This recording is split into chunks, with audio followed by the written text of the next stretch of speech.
La confiance est un sujet très épineux, qui peut être mal amené et mal compris. Certains pensent qu'il est aisé d'accorder une grande confiance, que ce soit envers ses proches ou envers des inconnus. Cependant, il en est tout autre. Car dans un premier temps, avant de faire confiance aux autres, il est primordial de se faire confiance à soi-même. Malheureusement, il s'agit de là l'exercice le plus compliqué pour certaines personnes. Alors comment réussir à faire confiance aux autres si nous-mêmes n'avons pas confiance en nous? De plus, beaucoup de personnes oublient très facilement que la confiance n'est jamais seule. Tout comme la lumière est souvent suivie de l'ombre, il en va de même pour la confiance, qui est accompagnée d'un élément essentiel de sa propre structure et construction, le doute. Effectivement, avant de pouvoir faire confiance, il est important de douter, afin de renforcer cette confiance ou ce peu de confiance en nous qu'on en a tous. Bien évidemment, comme toute personne humaine, j'y fus confronté à maintes et maintes reprises. C'était justement mon cas il y a peu de temps, et ça l'est peut-être encore aujourd'hui. Et pourtant, aujourd'hui j'essaie encore de me chercher et d'affronter mes peurs et mes doutes. Cependant, je ne suis pas ici pour m'éterniser sur mon état ou ma vie, mais plutôt pour faire une vidéo comeback sur un manga et un animé qui m'a transcendé et qui m'a permis d'apprendre beaucoup de choses sur moi-même, et qu'aujourd'hui, que je considère comme un chef-d'œuvre dans ce qu'il veut dire et aborde.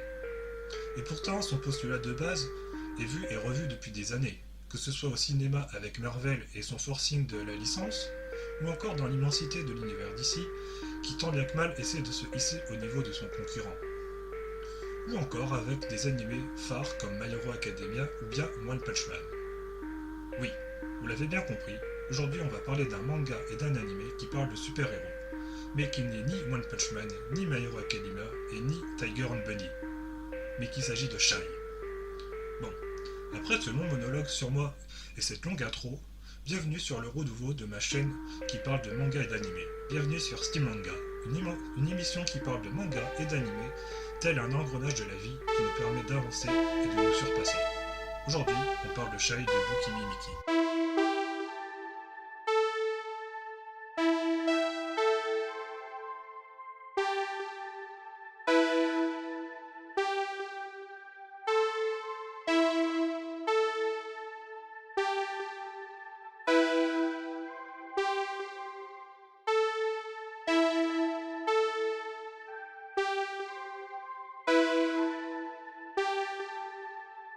Shai, un nom qui fait très rapidement penser à la timidité. Et rien qu'avec mon intro, vous avez sûrement fait le lien entre la confiance et le nom du manga. Et vous avez très certainement raison, car ce sont deux sujets intimement liés l'un à l'autre. Car très souvent les personnes timides ont ce problème qui est le manque de confiance. Et vous l'avez sûrement remarqué, mais dans ma présentation, j'ai aussi fait part de ce problème. Et c'est très clairement que j'étais ou que je le suis encore en ce moment même. Donc oui, le manga Shai avait tout pour me plaire et tout pour me parler. Car non seulement je me sentais visé, mais il avait le pouvoir de me donner des ailes et de me donner la force d'aller de l'avant, tout comme je l'ai fait avec la création de cette chaîne YouTube qui avait pour but de me surpasser afin de vaincre cette timidité que j'avais. Tout comme fera l'héroïne dans le manga Shai, mais on verra ça un peu plus tard dans la vidéo. Avant de rentrer dans le vif du sujet, voyons déjà qu'est-ce que Shai. Shai est tout simplement un manga de Bukimi Miki, édité par Akita Shonen et prépublié dans le magazine Weekly Shonen Champion au Japon. Chez nous, on a eu droit à 19 tomes actuellement reliés avec chez Kana et 12 épisodes de chez Crunchyroll avec une seconde saison de prévue. À première vue, Shai paraît banal, avec une histoire de super-héros comme on en voit tous les jours. Et comme j'ai pu le citer un peu plus tôt dans la vidéo. Cependant, là où le manga s'est tiré sa force, ce n'est peut-être pas avec son histoire, mais dont la façon elle est racontée. Car peut-être que vous êtes passé à côté du manga ou de l'animé, mais ça n'a pas été le cas pour moi. Car dès les premières lectures, j'ai senti l'histoire et la narration me happer sans jamais me relâcher. Car tout simplement, je me suis senti visé par sa narration et son écriture. Et cela a peut-être été le cas pour d'autres personnes aussi. En plus de sa narration, il y a un autre détail intéressant qui est mentionné dans la 4e de couverture du manga. L'autrice dit elle-même « Les gens timides ont souvent du mal à s'apprécier. Quand j'ai réfléchi à Shai pour la première fois, l'héroïne parvenait au bout du compte à s'estimer et à reconnaître sa propre valeur. Mais aujourd'hui, Shai raconte l'histoire d'une jeune fille qui brise sa coquille pour prendre les autres par la main. J'espère qu'un jour, elle sera capable de sauver d'autres gens. » que veut dire Bukimimiki avec ce message, c'est qu'en gros, au fur et à mesure qu'elle a écrit son manga, en fait, Shai a fini par se sauver elle-même. Et qu'en fait, en se sauvant elle-même, elle a réussi à sauver d'autres personnes. Et ça revient un peu avec ce que je disais au tout début dans mon introduction sur la confiance. C'est, dans un premier temps, c'est que en fait, avant de sauver d'autres gens, il faut déjà réussir à se sauver soi-même. Tout comme dans la confiance, avant de faire confiance aux autres, il est important de se faire confiance à nous-mêmes. Donc déjà, ça, c'est l'un des premiers points les plus intéressants. L'autre point intéressant, c'est qu'en fait, avec cette phrase, quand elle parle de Shai, on peut aussi très fortement faire le lien avec le manga en lui-même. Avec par exemple le tome relié, avec tous les tomes. Ce que je veux dire par là, c'est que quand elle parle d'une héroïne qui va briser sa coquille pour tendre sa main aux autres et se sauver, et sauver les autres, bah c'est un peu ce que le manga a fait avec moi, tout simplement. Parce que tout simplement, lors de la première lecture, j'ai senti que le manga me prenait la main et venait me sauver en me disant bah, t'as pas forcément besoin de changer, il faut juste que tu arrives à t'accepter pour aller de l'avant, pour pouvoir accepter les autres. Et en fait, j'ai l'impression que quand Bukimimiki nous sort cette phrase, elle parle en même temps de l'héroïne, tout comme elle parle du manga en lui-même. C'est comme si l'héroïne représentait le manga et que le manga était l'héroïne. Enfin, comme si Shai, c'était une entité qui était là pour nous sauver. Je sais pas comment l'expliquer, mais voilà. Je sais pas si Bukimimiki, donc la mangaka, a écrit cette phrase en pensant juste à l'héroïne ou en pensant en même temps au manga, mais je trouve que c'est le lien entre les deux est fortement et là il est très fort.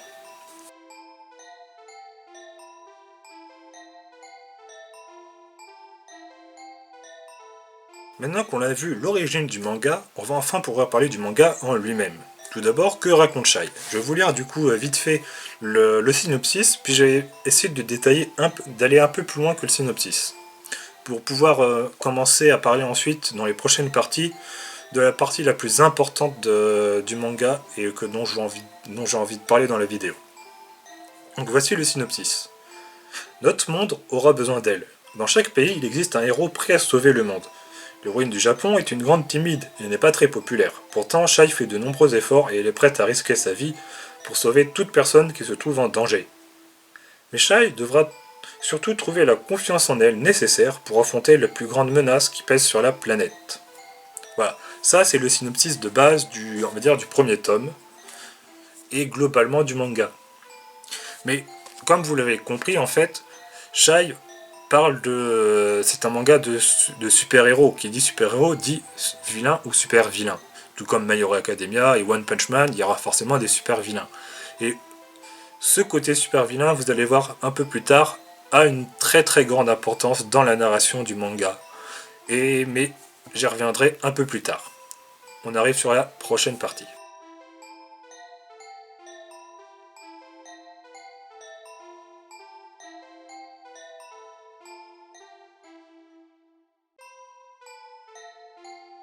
Bon, comme je viens de le mentionner, Shai parle de super-héros, avec aussi un côté médiatique fortement lié comme dans Tiger and Bunny, d'où le fait que chaque pays a son propre héros. Car en plus de sauver des gens, chaque héros apporte un rôle financier et médiatique à son pays, avec des apparitions dans des shows TV ou des apparitions dans des événements. Ce rôle est important dans la narration du manga, car tout simplement il montre la pression qui est donnée aux héros, mais aussi la pression donnée sur notre jeune héroïne, vu que celle-ci est encore très jeune, alors qu'elle n'est entrée de force dans un monde d'adultes. Et pour appuyer encore plus la pression, la mangaka a voulu renforcer son message en mettant des vilains spécifiques. Et là on va entrer dans la partie la plus importante, car effectivement, je vous ai dit un peu plus tôt que ceci jouait un rôle majeur dans la narration. Car oui, pour les vilains nous avons des enfants, et chacun est lié à un héros en particulier. Et là où ce procédé d'avoir des vilains enfants est fort utile, c'est que si on reprend la partie héros, on se rend compte qu'on a un contraste entre deux parties. La partie des héros avec des adultes et leurs responsabilités, et la partie des enfants avec l'amusement et le refus de grandir, ainsi que le rejet de l'évolution.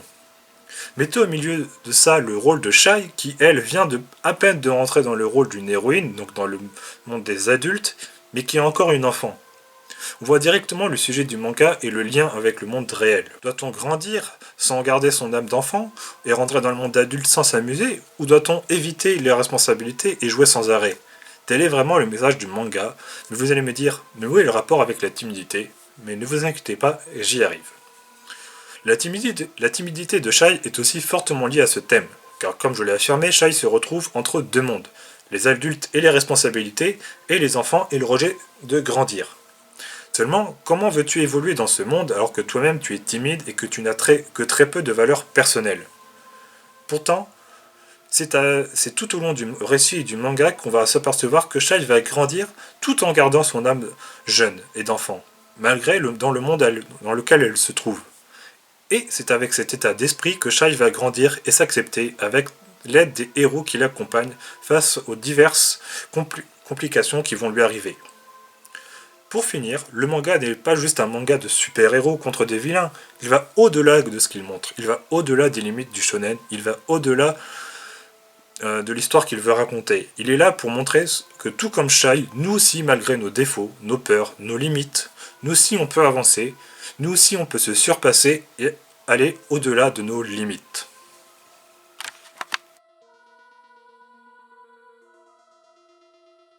Bon, après ce ton lourd tout du long et cette longue présentation, il est peut-être temps de donner mon avis sur le manga et l'anime, car j'en ai peut-être perdu certains avec mon blabla infini.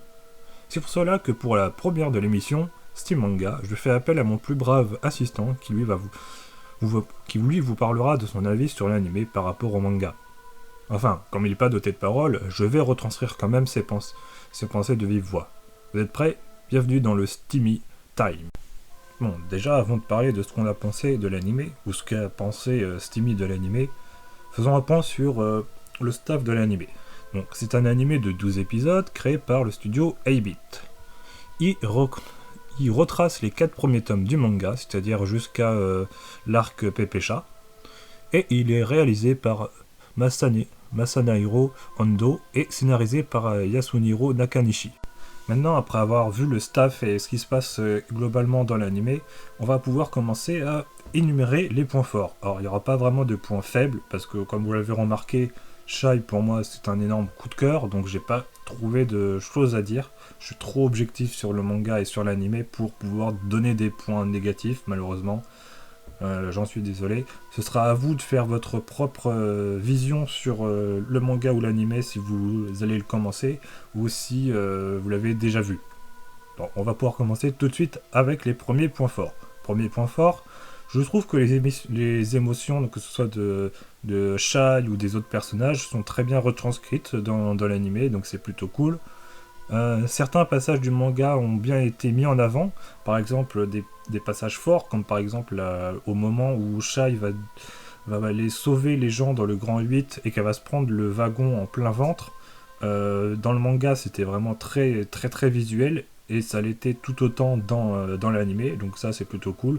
Il y en a d'autres passages qui sont aussi vraiment très bien mis en avant.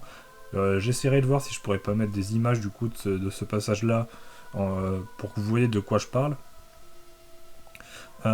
Sinon, la bande son est plutôt cool aussi, je trouve. Elle est pas trop dissonante et tout. Elle est assez discrète, mais elle fonctionne bien, je trouve. Donc c'était plutôt intéressant. Le rythme aussi, chose importante. Quand un animé rush trop et qu'en 12 épisodes, on a déjà fait au moins 6 ou 7 tomes, c'est un peu chiant. Vous voyez, donc mais là, c'est pas le cas pour l'animé Shai. Comme je vous l'ai dit au tout début, Shai, du coup, les 12 épisodes retracent du coup les 4 premiers tomes, et encore, c'est même pas les 4 premiers tomes complets, parce que ça s'arrête aux 3 quarts du 4e tome. Donc vous voyez que voilà, il y a encore beaucoup de choses à dire pour la saison 2.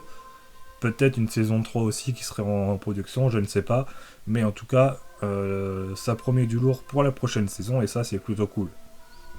Et ensuite, quelques rajouts de plans subtils mais très intelligents, qui n'étaient pas forcément très subtils dans le manga, ou encore qui n'étaient même pas mis dans le manga en fait. Et je vais pas vous dire quoi parce que ça va un peu parler de quelque chose. Je vais juste vous dire que, si je vais quand même vous le dire, ça va pas spoiler grand chose, mais il y a un antagoniste qu'on voit dès le premier tome en fait, qui est, on le voit sur certaines cases, mais on le voit vraiment très très très brièvement. Sur l'animé, on le voit beaucoup mieux en fait, et du coup, on se rend compte que tout est machinalement fait depuis le début en fait.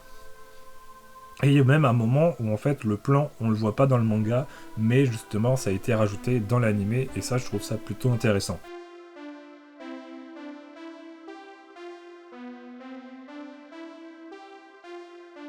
Au final, pour résumer sur mon avis et sur ce que je pense de Shai, vous l'avez fortement compris, j'aime beaucoup le manga Shai de Bukimi Miki. Ça a été l'un de mes plus gros coups de cœur de ces dernières années en termes de manga.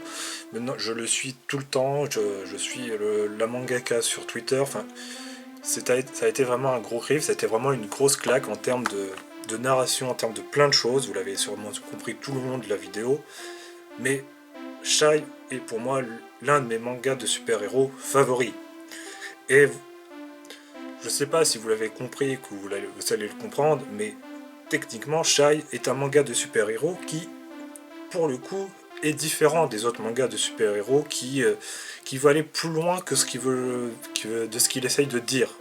Vous l'avez compris tout au long, je l'ai dit plusieurs fois, le manga va au-delà de ce qu'il veut être en fait. Il est plus que ce qu'il est.